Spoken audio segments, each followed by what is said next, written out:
I'm super excited to have on the Sick Career podcast Steve Dalton. Steve Dalton has written two books that have really informed and inspired me throughout my career, and two books that I highly recommend to my clients and friends that are looking for career acceleration suggestions. The first book is The 2 Hour Job Search, which I think gives a great framework and advice on how to efficiently and effectively perform your job search. And his second book that he came out with more recently is The Job Closer, which helps you to close the job offer. So without further ado, I would love to introduce Steve. And Steve, tell me a little about yourself and what I missed out on with that very brief introduction of you. Well, thanks for having me, Alan. It's great to be here. I am perhaps best known for my two books, the 2 Hour Job Search and The Job Closer, but I wasn't always in the career services space. I started my career as a chemical engineer, which I escaped through strategy consulting, which I did for a few years so I could get into business school. The reason I wanted to go to business school was because I wanted to go into marketing. That was my dream job since I was a little kid watching cartoons on Saturday mornings. So I went to business school at Duke. I got my dream job in marketing with General Mills and realized quickly I hated my dream job. Then I realized quickly I had no idea how to find a job when interviews were not provided to me by a career center. So that's where my obsession began with career services, because I'm a rule follower at heart. And despite doing everything I'd been told in the job search space, I was somehow unprepared for the rest of my life. So that is when I went back to Duke to join their career center at the Fuqua School of Business. And my obsession blossomed over many wonderful years, 17 in total by the end of it. But it was a few years in when the 2008 financial crisis hit, where I had the insight that people were feeling overwhelmed. People were getting laid off from their jobs. This wasn't just MBA students, it was alumni that I worked with and undergraduates. Everybody was concerned about their ability to pay off their debts and provide for their loved ones. And when we're stressed, we prefer instructions rather than tips. Around that time, this wonderful thing called YouTube was coming out, and it gave you videos where if you dropped your phone into a sink or a toilet, it would tell you exactly how to dry out your phone. And it dawned on me that nobody had done that for the job search yet. It was all tips, like put yourself out there and sell yourself, things that were really hard for an awkward dude like me to replicate. And that's what set me down this path of, what if there was a recipe for job searching the same way there was a recipe for helping someone who's choking in the Heimlich maneuver or who's not breathing, like CPR? Couldn't we do that for that universal source of anxiety? And that led to what became the 2 Hour Job Search, which was published by Penguin Random House in 2012. And I got to write a revised edition in 2020. People would be successful with it. They'd ask, Steve, I got this offer, I got this interview. The 2 Hour Job Search is really a recipe for getting that first interview, the squishy middle of the job search, as I call it. It's the hardest part. Uh, People would be successful, get that first interview, and then say, Steve, what do you recommend? I've got this interview coming up. What books do you like? And I kind of hated them all too, because they were the same. Here's some tips, go figure it out for yourself. And I'm in a better position to curate those tips into a usable format than they are. So that's what led to the Job Closer, which is recipes for everything before and after networking, from resumes and cover letters on the front end to answering tell me about yourself and why this company, and negotiating on the back end. But I left Duke after 17 wonderful years late last year to work full time on my corporate training firm called Contact to Colleague. I help companies retain, advance, and diversify their employees through training their staff to do proactive internal networking. So giving them similar recipes for requesting and conducting informational meetings, answering tell me about yourself effectively, that one question you're most likely to get asked in every networking meeting and happy hour, and generally improve your prospects within a particular organization for getting promoted and getting retained when times turn tough. So that's what I've been doing since leaving Duke, but it was a wonderful experience, and I wouldn't be where I am today without it. Great. It's a great story, and I can imagine your engineering background helped to inspire a little bit of follow the rules, SOP, standard operating procedures of how people can replicate this process for themselves. Absolutely, it Uh, has. yeah. Instrumental. I wouldn't. The concept behind engineering is that every big problem can be divided into a series of smaller problems. And that's exactly how I view the job search. But it was a weird tack to take because everybody insisted that networking was an art, not a science. And I'm a science guy. And I thought, yes, it's definitely, there are parts of it that are an art, but why is nobody talking about the parts that could be more science like? So it's been fun marrying the yin and the yang of this process. Yeah.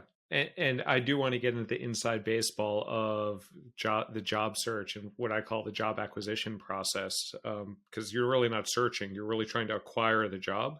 But before that, what were some of those childhood cartoons that you watched as a kid that inspired you to, uh, you thought for a time to become a marketer? Honestly, I was a big Thundercats fan back in the day, but it was more about the cereal commercials that came in between. Yes. I loved those characters just as much as Chitara and Panthro. So it really was an obsession, that the act of consuming. Why do we want what we want, and how do we go about getting it? That was really my obsession going way, way back. Yeah, and you wind up at General Mills for a while, a company that does advertise a lot of cereals to kids that you were probably Yep. watching a lot as a kid. Got to see behind the curtain. That was a wonderful experience, albeit a brief one. Yeah, cool. So let's talk first about, so when you were at the 2 hour job search, you were trying to give people a blueprint, and I think you succeeded at it, of giving people a blueprint of how to effectively um, get to the interview stage, and then the job closer is like from the interview to the offer stage. Um, talk to me about like how people can optimize for getting to the interview, and that's essentially the goal, the big goal of the 2 hour job search is getting in front of a human and get considered for a job. Yes, and doing that is a time-consuming process. So the job closer, what it essentially helps you do is save time from all of the parts where you're tempted to fall into the quicksand of endless navel gazing and revising your resume, The because job that's closer not what or the 2 hour job search? the job closer saves you time, which helps you implement the 2 hour job search. Got it. Got it. So all the time you save from doing resumes and cover letters more efficiently creates more time for that scarier topic, which is turning strangers into advocates who will help you get an interview. So really, it's so easy to kick that can down the road, the networking piece that as laid out in the 2 hour job search. And you do need to create space for it. But it has to, a job seeker has to be open to trying something different. I like in the job search, and since 2000, since Monster came out and the online job posting was created, to uh, seeing the job of your dreams. Picture it as being a sack of money on a pedestal about 10 feet away from you, but you're separated from it by a plexiglass glass wall that's a foot thick and as high and as wide as your eye can see. And most job seekers today don't know what to do, but they know they can see that job, so they hurl themselves into that wall over and over and over and over again, and leaving themselves battered and bloody. The only option that a job seeker has is to start hiking around that wall. You can't get out over it, under it, through it. Uh, and hiking your way along that wall to see where it finally ends is terrifying, because initially you get further away from that sack of money, that job. But once you see the end of the wall, you realize, okay, this is completely doable. It's just a matter of grinding out, like continuing what I'm doing and hiking my way around. It's just hard to get further away from your goal initially, because it feels like progress when you hit submit on an online job posting. It gives you a chance. It's a lottery ticket that might get you a job. And it also gives you support from your support network. When they ask you how your job search is going, you can quantify your effort. I submitted 20 resumes and I spent 6 hours looking for the perfect job. Well, we know you're doing your best, honey, but that's a sugar high. It doesn't, neither of those things correlate with success in the job search. What does correlate with success in the job search is the number of outreach messages sent and the number of informational meetings conducted. And that's not a skill that anyone teaches you in any sort of specific format. That's what the 2 hour job search does. It gives you better metrics than the ones you're probably relying on now to show progress. Yeah. And I'm a big firm believer, and I think your book talks a lot. Like, these are input metrics that you can control as a candidate as you go through your search. So talk about like, so the outreaches and informationals are a key input to getting the result. So talk about like what an outreach is and like how someone can best conduct reaching out to other people. Absolutely. Again, it seems so simple until you realize that nobody's ever trained you for it. You can't expect somebody to be good at playing the violin if they've never been given a violin lesson. And I think outreach emails are the same way. The outreach emails in the 2 hour job search, I walk people through a process called the 6 point email. It is designed to not appeal to all employees at a particular company. It's designed to appeal to the subset of employees who are going to be most open to helping a job seeker get traction at their organization. I think there are 3 types of people you encounter: curmudgeons, obligates, and boosters. Curmudgeons will never respond to you no matter what you write.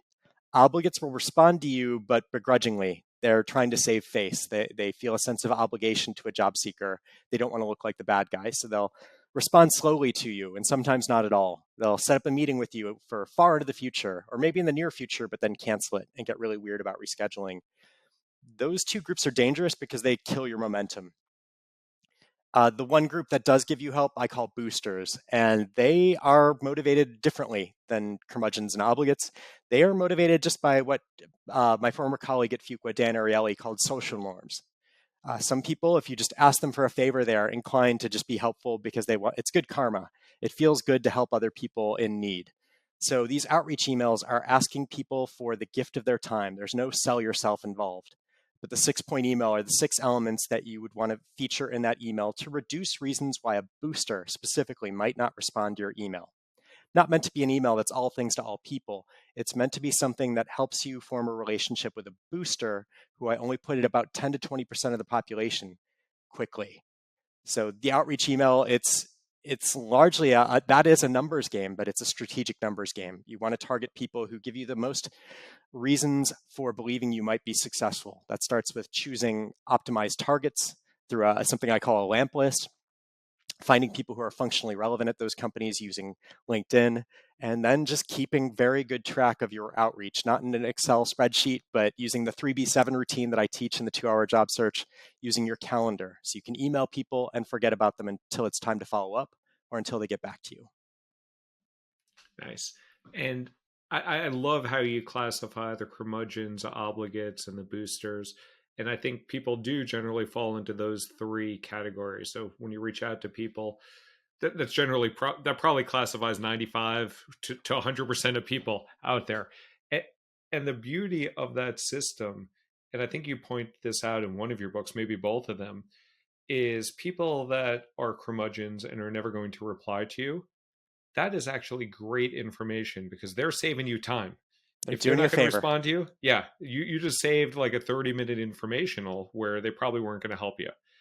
The obligates are a little bit fuzzier because they may say yes to you, and you may realize after talking to them that they just did this out of guilt. But the boosters, so then you're left with, if you're saying like 10 to 20% are the boosters, and I don't know what your split it, do you have like any um good sense of what the mix is between curmudgeons and obligates? I used to say pre-COVID that the response rate was higher pre-COVID, so about 20 to 40% on a 6 point email. But the percentage of respondees that were obligates was much higher. Now the percentage that are obligates is much lower, but the response rate's also a little bit lower. So I would say it's still about half and half, but you're going to have to kiss a lot of frogs to find your princes in the process. But your princes are going to be more than worth the while. It just takes a mental shift. As an engineer, like at 20% sounds great. That was an A on most of our tests back in the day. But to other people, thinking 20% is a good return on an effort is mind blowing. The best analog I can find to it, and I've been searching for one that's not sports related. I hate sports analogies, but you think about the best baseball players in the world, and they're only successful when they play offense about 3 out of 10 times. So that embracing that, the best in the world are only successful 3 out of 10 times in baseball. The same applies for job seekers. The failure is a necessary evil that helps you get to the good stuff, the boosters that will be there for the rest of your life if managed correctly. And once you find these boosters, these needle, it's not even a needle in the haystack because there's lots of them in the haystack. There's like 20 pieces of hay for every 100 or so. Yep. Once you find these boosters at these organizations that you're targeting, how do you activate them? How you're able to leverage, not that you're looking to use them, but the intent of this is you're building relationships so that you can get your foot in the door at a Google or at Amazon or at Procter and Gamble or whatever company you're aiming for. How do you activate them It's a really after you've good identified question. them as a booster? Yes, I think the process of determining whether they are boosters is what activates them. So the informational meeting, for those who are unfamiliar, it's basically the inverse of a job interview. Job interview, a company invites you to interview, you accept, they ask you questions, which you answer and hopefully get an offer. An informational meeting, you request the meeting, so you manage the agenda. You probably may have heard that you're not supposed to ask for a job in these meetings, but what are you supposed to ask instead that hopefully leads to a job at some point? It's very secret handshake. It's very coded, which I find highly inequitable. So I like making unspoken rules spoken. So I created a framework called TIARA, which is essentially a questioning algorithm that helps even novice job seekers, but it works just as well for more experienced ones to manage that conversation in a structured manner that maximizes the odds that you can turn a total stranger into a potential advocate in just a half an hour. Now, the journey that TIARA takes people on is it first uses small talk to establish likability. I have a 3-question algorithm for small talk before informationals because, of course, I do. I'm a chemical engineer bred for awkwardness, need to have that. But then after you've established some likability, it's too early to ask for help. So you want to prime creativity by portraying them as an expert in their field, which they absolutely are compared to you, even if it's just at their own company. Um, and that involves asking questions from trend questions followed by insight questions. Trend questions are big, macro, open-ended. Where do you think the space is headed? Whereas insight questions are a little more personal. That would be weird if you started with them, like, what's been your best professional decision so far and why?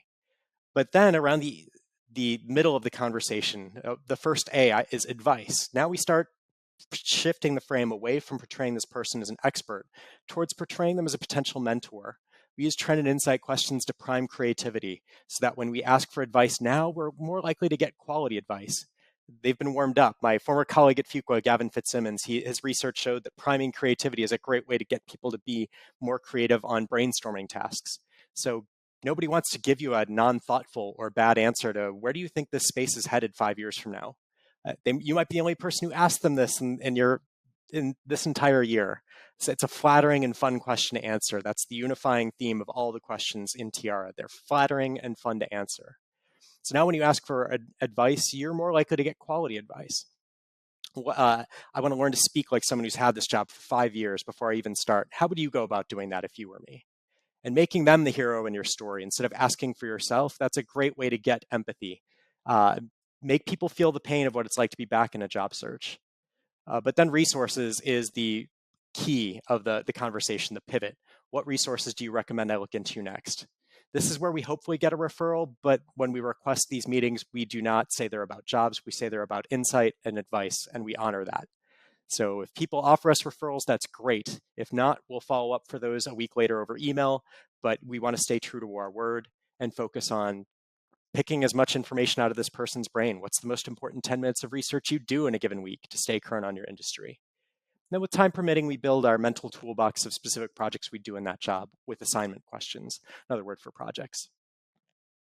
Awesome. And I love the fact, for a couple of reasons, that you're not directly asking someone for a job or a referral. And not only is that asking too much of someone that you just met recently, but I find when you ask someone directly for a referral, about 95 out of 100 will say yes, and only about like 20 to 50% will actually follow through with it, and you never know which ones will. So I've kind of termed it of like, you don't ask for a referral, you earn the referral. And I think Mhm. that's kind of what you're leading to here. But you mentioned, um, as you were talking there, that there were 3 questions to start with that like helps build rapport or likability. um could you go into those a little bit to like help to like And I guess these are good conversation starters to turn a potential obligate into a booster.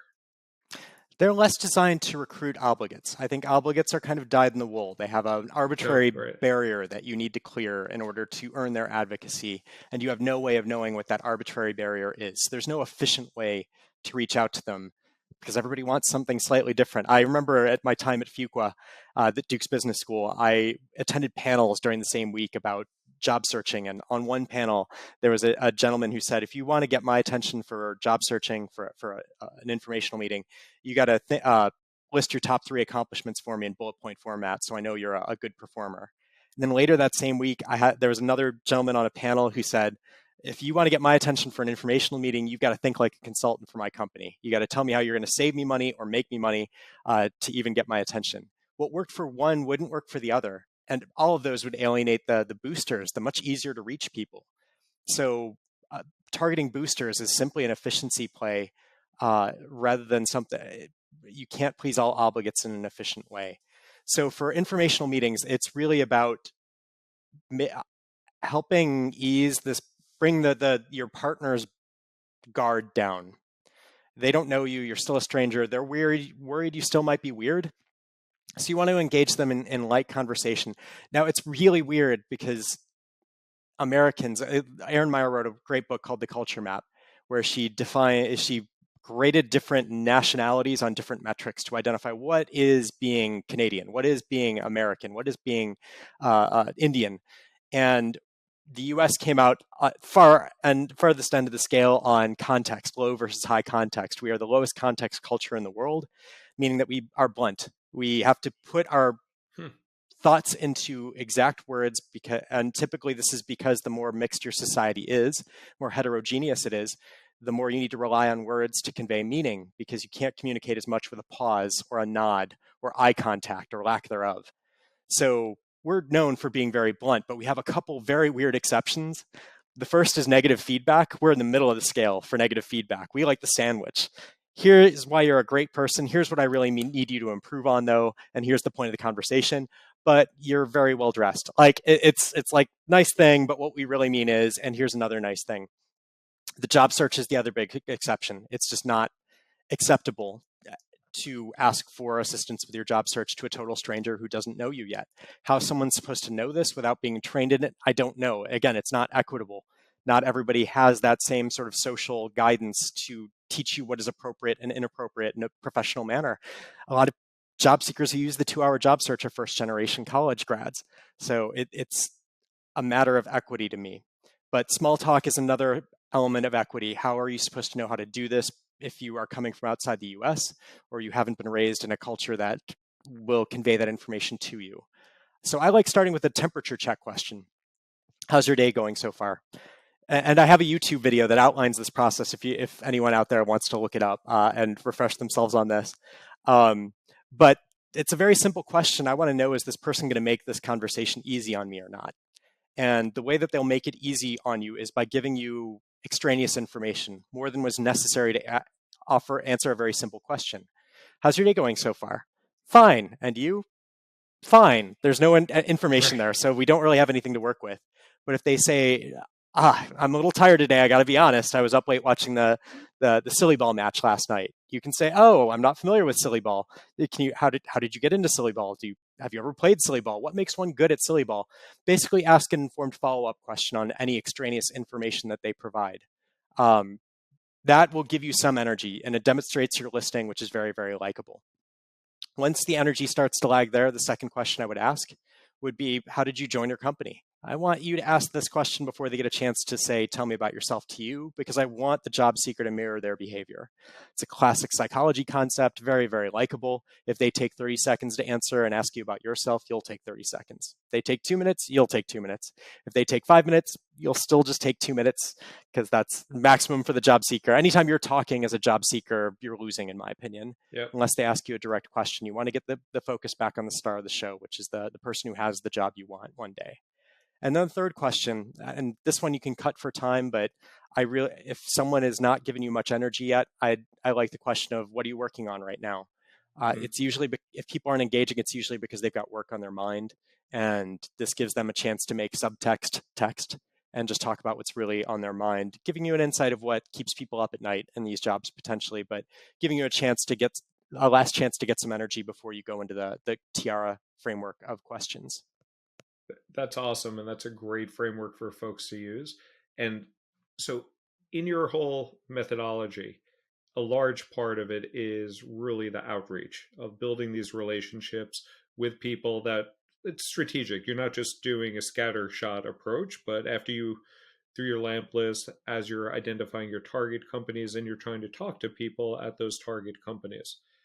Um, I know also in your book, and I think in the job closer, you refer to it specifically as this the resume, which I personally think, and I think you may agree with me, is one of the most overrated and over hyped tool.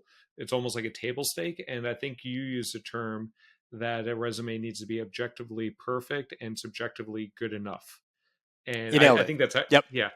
Um, so talk to me about that because I get it's I don't get frustrated, but I just see this all the time when people are telling me that they're not getting interviews or they're not getting these opportunities and they got to rework their resume. And I'm almost like 9 times out of 10, it's not your resume. Maybe 95 out of 100 times, not your resume. But talk about what you mean by the objectively perfect, subjectively good enough resume. If you don't get frustrated, you have the patience of a saint. I get frustrated. I get frankly upset. I think there's so much ink spilled on how to beat ATS systems and absolutely no data that Yes. supports that any action taken to Oh, beat an ATS system actually beats an ATS system. Literally no data. So an ATS system, it's a computer program that basically selects a yeah. handful of resumes out of the hundreds that get applied using black box logic that nobody knows. I've talked to a number of hiring managers to ask them, how do you interact with the ATS system? They don't know how it works. They don't know what words it's spitting out or how it makes its decisions. So all of the articles, all the medium pieces on the topic are conjecture at best. And I don't do conjecture. There's no predictable way to beat a resume drop. So therefore, let's do the one thing that does provide predictable results over time, and that is networking. So objectively perfect, subjectively good enough is the goal that I preach for my job seekers. Objectively perfect means that there is no consensus about how to improve your resume. It has no typos, it has no formatting issues. I think everybody can agree that not having a formatting issue is better than having a formatting issue. Not having a typo is better than having a Yeah. typo. Uh, Easy to read resume is better than not easy to read resume. So, objectively perfect means that there is largely agreement among career coaches that your resume can't be improved in a way that earns consensus. Subjectively good enough means that you've done the best you can. You've quantified your results. You've listed everything in nice fonts, and you haven't spent too much time on it. My former boss at Fuqua, I call it Ed's 3 hour rule. Ed would say, imagine that your job search is going to take 100 hours. I don't want you spending any more than 3 of them on your resume. And in 3, you can absolutely get to objectively perfect and subjectively good enough. There was a study done by the Ladders a number of years ago where, and I think they pulled it down, so you have to go in the Wayback Machine to look at it now, but they hooked up hiring managers' eyes to eye tracking software. And they found that they found that on average, hiring managers spent 6 seconds looking at a resume at a time. Yep. Uh, you could argue with their data set and their methods. I don't really care if it's 6 seconds or 20 seconds or 60 seconds. When I've talked to hiring managers, they say when they look at resumes, what they're looking for is objective data: where you went to school, where you worked before, what your job titles were, what your dates of employment were, basically things you can't change or wordsmith. And that's not what job seekers get stressed out about. They get stressed about the bullets. But in total, what they found is that 80% of the attention on that with that eye tracking software was on those things you can't change.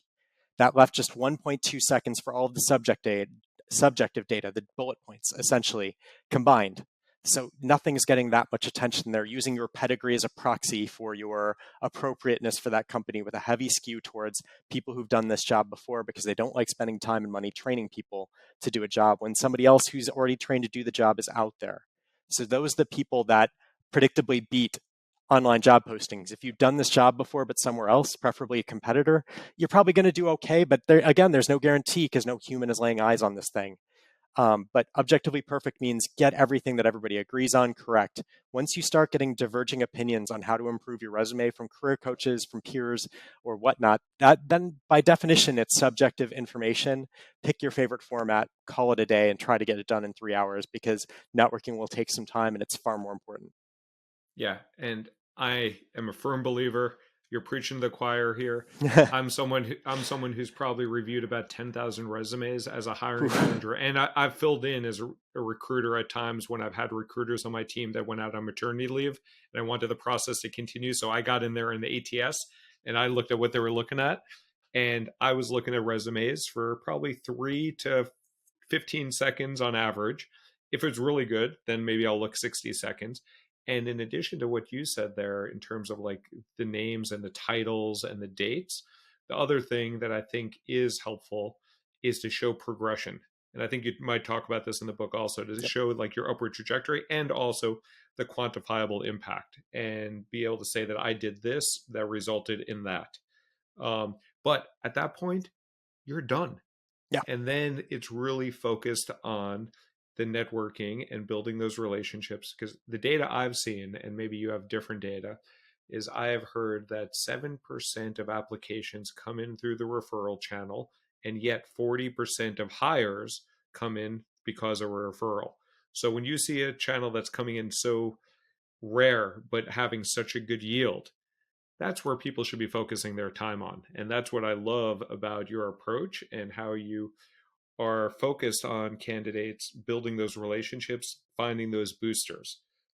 Anything there that I said that is different than what you think or you'd want to elaborate on? My favorite way, and that might be the Brown, Setron, and Topa study from the New York Fed. I don't know if it is. That's the most reputable study in terms of how talent is sourced that I've found. But the way that when I looked at their numbers, the easiest way for me to describe it is that for every one person that is hired through an online job posting application, 12 are hired through internal referrals.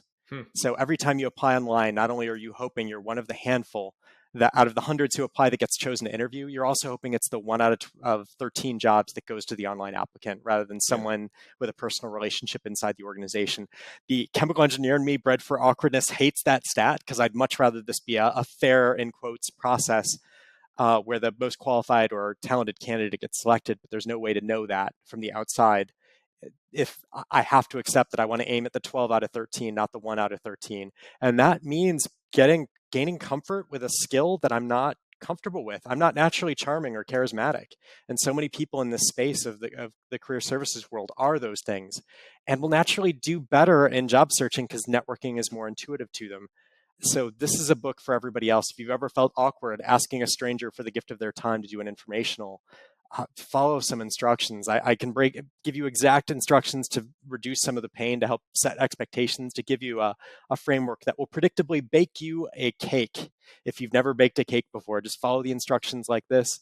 It will help take some of the sting out of getting out of your comfort zone. But like playing a violin, once you take a lesson or two, you will make progress very quickly, and the pain will stop. It'll start sounding a lot better. Yeah. And the whole well, a big premise of your book is really to help people. People can spend, as you said, like 100 hours, and they should only be spending 3 hours on the resume or whatever, a big chunk on the outreach. What other common mistakes, and you've coached, consulted, worked with lots of students and professionals, what other common mistakes do you see people making? So one is maybe overly focused on the resume, underly focused on the outreach. What other common challenges do you have that frustrate you, or you're like, you just wish people would be spending their time more appropriately? I really do think the weak link in the chain is who we're reaching out to and how we're reaching out to them. That liftoff point, that the initiation is really the trickiest step. Uh, People will very frequently target the wrong people. They'll target alumni, but alumni doing a completely different job in a different department instead of a non-alum doing the job that you want, who you can actually learn something from in an informational meeting. But it's scary to approach anyone, let alone a non-alum. And everybody talks about how great these alumni are. So I think getting people out of that comfort zone, I myself fell victim to that. In the original edition of the 2-Hour Job Search in 2012, I recommended alumni before functional relevance, or meaning someone who has the job you want now or one day. And that was completely reversed in the revised edition in 2020. I now recommend reaching out to people who have the job you want one day, even if they're not alumni, because you can actually get smarter about the job you want talking to that person in a way you can't from alumni. So targeting functionally relevant people who have some tenure, ideally have been promoted at their company, that's the richest source of targets to start with, not alumni. And when you reach out to those people, the kind of mate to that weak link is you make the outreach email all about you and your background instead of deferring to this person's superior knowledge and insight. Ask them how they got so good at their job. That's a much more compelling email to receive than ask them for help for your job search when you're still a stranger to them. So that's a subtle difference there. And so if you reach out to someone, say, "Hey, I went to Fuqua. You went to Fuqua. I love connecting with Fuqua alum." That's one thing.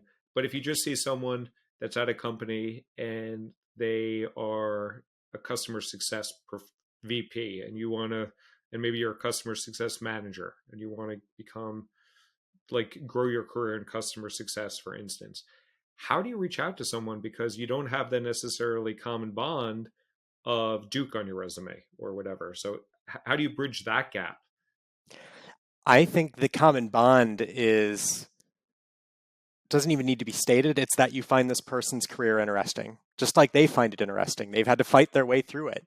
So the fact that you took time out of your calendar to ask this person to share time with you to explain how they got so good at their jobs, that is the commonality that saves the day from our target audience of boosters. Maybe not from everybody. And I know obligates have strong feelings on a rather simple request for the gift of someone's time without any sales effort, but there's no efficient way to meet obligates. They all want something different. So I think the alumni connection is a nice to have, not a need to have. The fact that you have a genuine interest in this person's career, if that person answers you, they had no reason to answer you. They're probably a booster.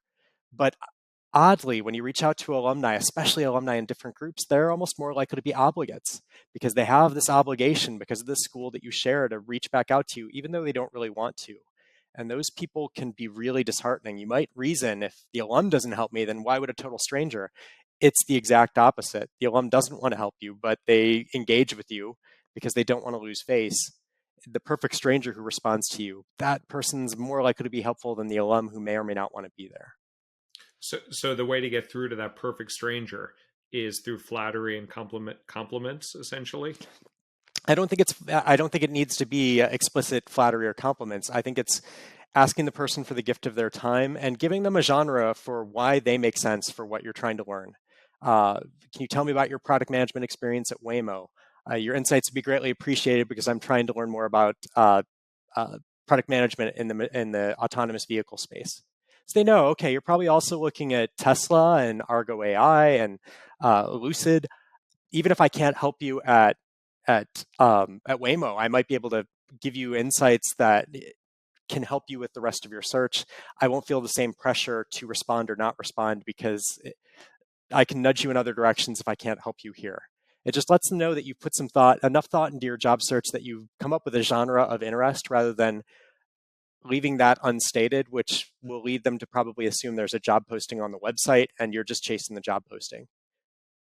Cool. And I wonder if you have data here, but my hypothesis would be that you probably get a better response rate from those obligates because you have that commonality, but you probably have a higher hit rate of boosters once you get in touch with that person because there is more alignment in terms of the profession or in terms of the area, and there's more, it's less random luck that, hey, we both went to Fuqua, but instead that we're both interested in this area and this industry. So you probably get like a Especially if lower hit rate, but probably a higher advocate or booster rate. the alum is not in a functionally relevant role, then absolutely.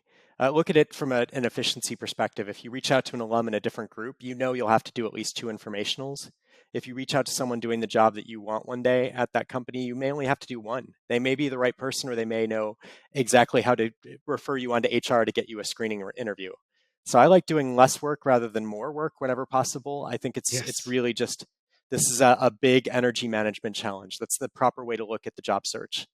So saving energy on steps that can be made easily, whether it's resumes or cover letters or informational meetings or requesting informational meetings, you want to save energy wherever you can, because burnout's ultimately what is the biggest enemy of most people's progress. Yeah. Um, so, is there any guideline that you give people for number of reach outs they should be doing, or number of informationals they should be reaching on a ongoing basis as they are deep in the hunt of the job search? Nothing in the 2 hour job search is arbitrary. So I don't want to say here's a minimum. You need to do at least 5 informationals a week. Sometimes people don't respond to you and you can't do anything about it. You just need to try new people. So if people, so I, in the LAMP list, that's kind of the fundamental strategy document, 70 minutes of due diligence before you spend dozens of hours reaching out to strangers, asking them how they got so smart at their jobs. Um, I I need for people to come up with a minimum of 40 employers. That that is the one anecdotal uh, element of the process. It just, whenever people don't come up with 40, they do not thoroughly consider what their hedge is in terms of what's more important than something else. Is it brand name? Is it location in the country? Is it the job that they want to do? Is it the sector that they do that job in? Uh, but when you get up to 40, you have to figure out what am I really trying to do here? If it's not with a big brand name or a perfect employer, what am I willing to concede on first? So I need for people to come up with 40 employers. Once they have come up with that top 40 and filled in the LAMP list, LAMP, there's 4 columns in it, so you collect 3 pieces of data for each of those 40 employers that help you put it into a logical order of attack to identify your top 6. You'll approach your top 6 simultaneously using these 6-point emails and 3v7 to track them all. But if you follow the recipe exactly that the 2 hour job search lays out, you'll be done by the time you get down to company number 10 on your list. Now, you'll be working on those 6 companies repeatedly for a few weeks in all likelihood until you finally get your booster. And sometimes obligates will engage with you and you'll think you'll have a booster and you won't. So you'll be disappointed. But if you follow the recipe exactly, not moving to number 7 until you get closure with one of your top 6, and then you work your way down the list as prescribed in the book, you'll be done by the time you get to number 10. So while you're brainstorming 40, you're only approaching 25% of them. I've only had 2 people get to number 15 following the recipe perfectly, from what I can tell, and they were more experienced professionals. There's just fewer jobs at that level making that much money, so it's going to take longer. But for most 30 and unders, it'll be about a month and a half, 2 months kind of process of sustained effort. Cool. That said, So, I've had people who've started it on a Monday and finished it by the Friday of the same week. So they found a helpful contact who had a friend with their own company, and it can happen very quickly. You just don't know when it will happen. I tell people to expect 1.5 to 2 months for most job searches, and you're probably not getting past number 10 on your list. right. No, it makes sense. We have 3 more questions for you, and we're running low on time, so I want to hit off on these. The first question is, we're recording this now, February of 2023, right in the midst of some challenging economic times. Google laid off 12,000 people, Microsoft laid off 10,000, Goldman Sachs laid off 3,200, Amazon laid off 18,000. There's layoffs going on all over the place. The job market's a little bit more tumultuous than typical. What, if anything, changes about your approach during more challenging economic times, or is it the same? The process was developed during and for the 2008 financial crisis. It was built for bad economies, because what else are you going to do if people aren't posting jobs? You've got to get on people's radar, and you got to do it ideally in advance of those postings going up, because that's when the traffic picks up dramatically. So this process is built for recessions. It's kind of funny, in the 2020 edition, I finally got to take out all the references to the 2008 financial crisis just in time for the times we're facing now in the new edition coming out. But it was built for recessions. It just happened to work really, really good during good economies too, and uncertain ones in the middle. Uh, per hour invested, systematic, efficient networking simply outperforms any other activity you could do with that same amount of time, whether it's applying online or trying to find career fairs to travel your way to and attend. Like it's cheap and you can do it from home, and it is the the dominant strategy. So I would tell people out there, don't rebuild the wheel. Like, there is a process built for recessions. It is called the 2-hour job search. And if you're feeling overwhelmed with time, the job closer will help you save a bunch of time from all the other things that you're feeling overwhelmed by, to help you ease into that concept of proactive relationship building with strangers, because that's the single best thing you can do to maximize your odds of getting employment that satisfies you, that helps you pay off your debts and provide for your loved ones. So I would say, give the 2-hour job search a try. It is going to and it'll take away the decision anxiety that a lot of people are feeling right now. You're overwhelmed. You're just been knocked backwards pretty hard by losing this position. You don't know where to start. Just follow instructions. It's going to be a better starting point than trying to rebuild the wheel from scratch. Yep. And it's all about the outreach. I know for myself, I've had 29 jobs in my career, and 24 of those doors were opened because someone put in a kind word on my behalf. I still had to interview for most of them. A couple of them, Yeah. I was like, I didn't even need to interview for. But even with Google, I got in there because someone put in a kind word. I still had to interview 11 people after that. But that Yeah. was after 5 rejections, until finally Yes. someone said, you should speak to Alan. You should speak to Alan. He seems like a decent guy. I think hiring managers too are beset by decision anxiety when they get hundreds and hundreds of applicants for a job. How are they supposed to narrow that field fairly? There's no way to do it unless you default to prestigious employers and schools, which is, not everybody has that pedigree. And the way that you overcome the anxiety of looking at hundreds of resumes is you ask people who they like for that job. Is it equitable? Not exactly, but I think it's more equitable than the best resume wins, because it's a skill you can develop, this ability to reach Yes. out to strangers, turning strangers into advocates on demand, like proactively instead of reactively, is a universal skill. We need it in every job. So, wow, you could do a lot worse than hiring somebody who has that ability, because they'll ramp up quickly. So, to me, it's like a brand new board game has been handed to all job seekers, and only a handful of job seekers are willing to pick up that board game and figure out the rules. I think it's a great time to outperform your pedigree in the job search right now, if you just simply take the time to learn how to do proactive networking with strangers. It only hurts for the first few iterations, and then you have that skill for the rest of your life. It's the same skill that will help you get promoted once you land that job, and get retained the next time we have a recession. So it's a lifelong skill. You just need to learn it once. Yep. And that's a beauty of your system. That's a beauty of what I teach with Kadima, with the growth framework, is it's a learnable skill. So whether you went to Duke, whether you went to Harvard, whatever school you went to, like, yeah, you start in a little bit better spot if you have some of those assets at your disposal.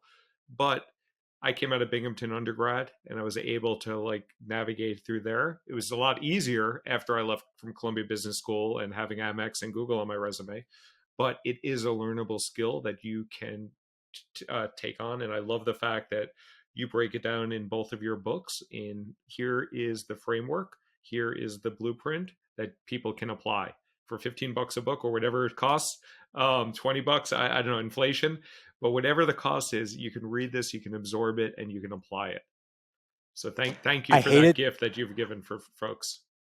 I hated that only Duke Business School students could access what I was teaching, and that's been the gift of the books. Is if you can't afford an MBA, or you don't get into Duke, you can still access the same job search materials that they are taught in with great detail, just by having a library card. So start there. That would be my one piece of advice. Don't rebuild the wheel. Try to curate a system from scratch. Follow instructions, at least to get started. Bake that first cake using my recipe. And if you decide you don't like it, find another recipe, or modify the recipe to make it work better for you. But it's a place to start. I love that. And I've used your system. I've modified it a bit for myself, but it's been super helpful. So the last 2 questions, and we are going over time here, but it's been a great conversation, and I geek out on this stuff, and I know you do too. So we could probably have another 2 hours of the podcast, but people, we will lose people. But the last 2 questions is, if you have one more sick piece of career advice to leave my listeners with, and you've dropped a lot of sick advice here, is there any other sick piece of career advice that you failed to mention that you'd like to drop here? I would just come back to follow instructions. Don't curate tips, follow instructions. Mine is the only recipe that I know exists, so you could do a lot worse than starting with one exact recipe for turning strangers into advocates on demand. Um, it'll take away the decision anxiety. Do it. Give it a try. Cool. Cool. And the very last question, how can people find you?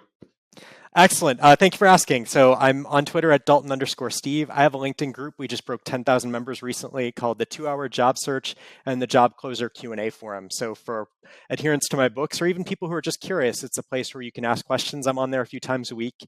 I answer questions for free. There's no membership fee. I really did write these books to make the job search more equitable for people. And I also do presentations about 40 times a year to a variety of universities, students, alumni, and companies who are seeking to help retain, advance, and diversify their employee base.